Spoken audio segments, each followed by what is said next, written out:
dental faculty. 6.2 million, it is in 2010, I say.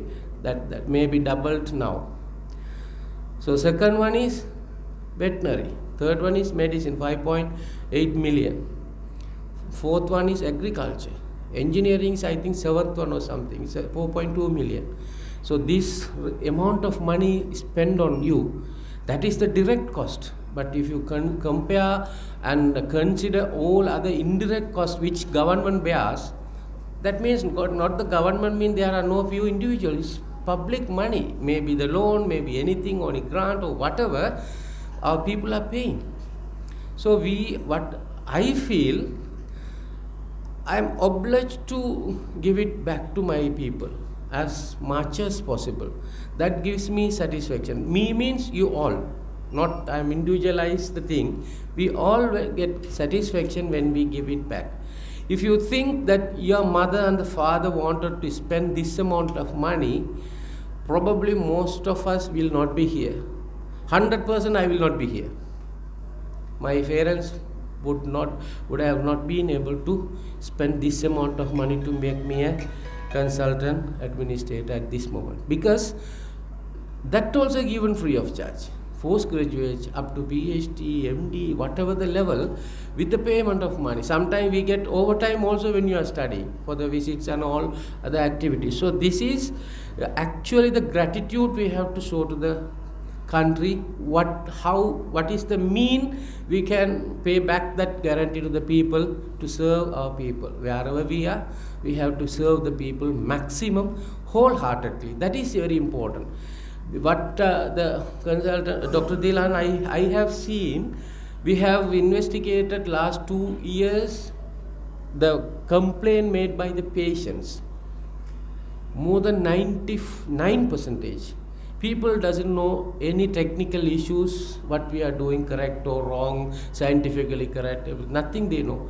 Only they ask, I was not given a due respect, there was no listening ear to my problem, I was not conveyed what happened to my relation, so what happened to me. So we are such much adamant. We carry our pride over our head, thinking we are doctors, these are low caste people, what we cannot talk to the people. Because whenever patients come, we think they are inferior. No, it's not. One day, one good day, maybe a bad day, we will be in the same bed one day. So we have to be very careful and humble enough to serve the patient. Actually the term says they are our boss, not the boss. It's a fellow citizen, at least, fellow brother and sisters. If you have that in your mind, at least for few seconds when you are looking at your patients, 99% of the problem what we face, the complaint by the people and the what media writes, that will be reduced by more than 60-70%. So listening ears and the empathy is very important to the doctors. That is what now we have decided in our region. We have invest enough on the physical resources. Now we have to invest on the software. You may have a world-class computer, but if you don't have a correct software, that will useless. Likewise, what is the software to advance our people knowledge and advance the people's behavior to handle the fellow citizens with the due respect? That is very important. Though it's a training program, that malignant diagnosis, everything you know, we don't want to teach you. You all know, because you have gone through the strenuous training program in your institution and have gone through so much of years of your experience in the field. But what we wanted to make people aware how to deal with the people, how to get with the people, and how to get the diagnosis done with the help of the people and yourself.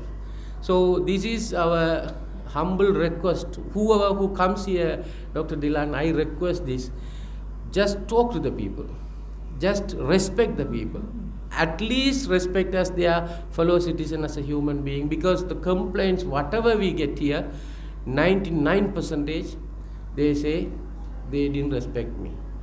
They didn't answer my question. They didn't tell what is happening to my relative. Recently we had a complaint, a person, I want to tell you all again, a person has complained to the hospital.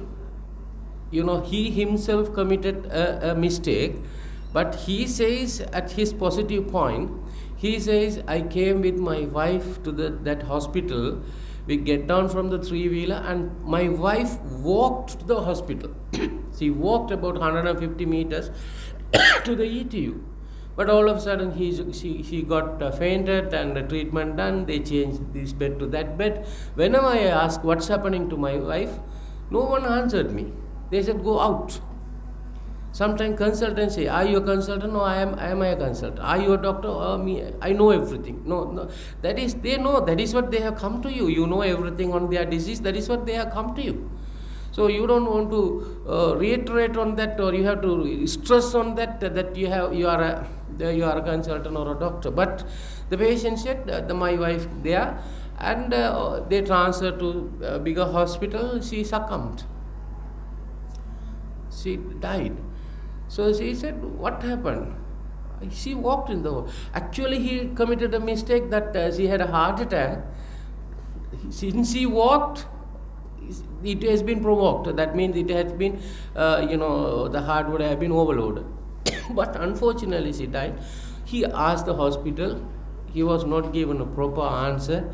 They were not lending a hearing ear to him. Then he wrote to the president, he wrote to the commissions, he wrote to the secretary, he wrote to the governor. So all complaint returned back as a shell bombardment to our offices. Now we had to spend more than 100 hours on this issue. 100 hours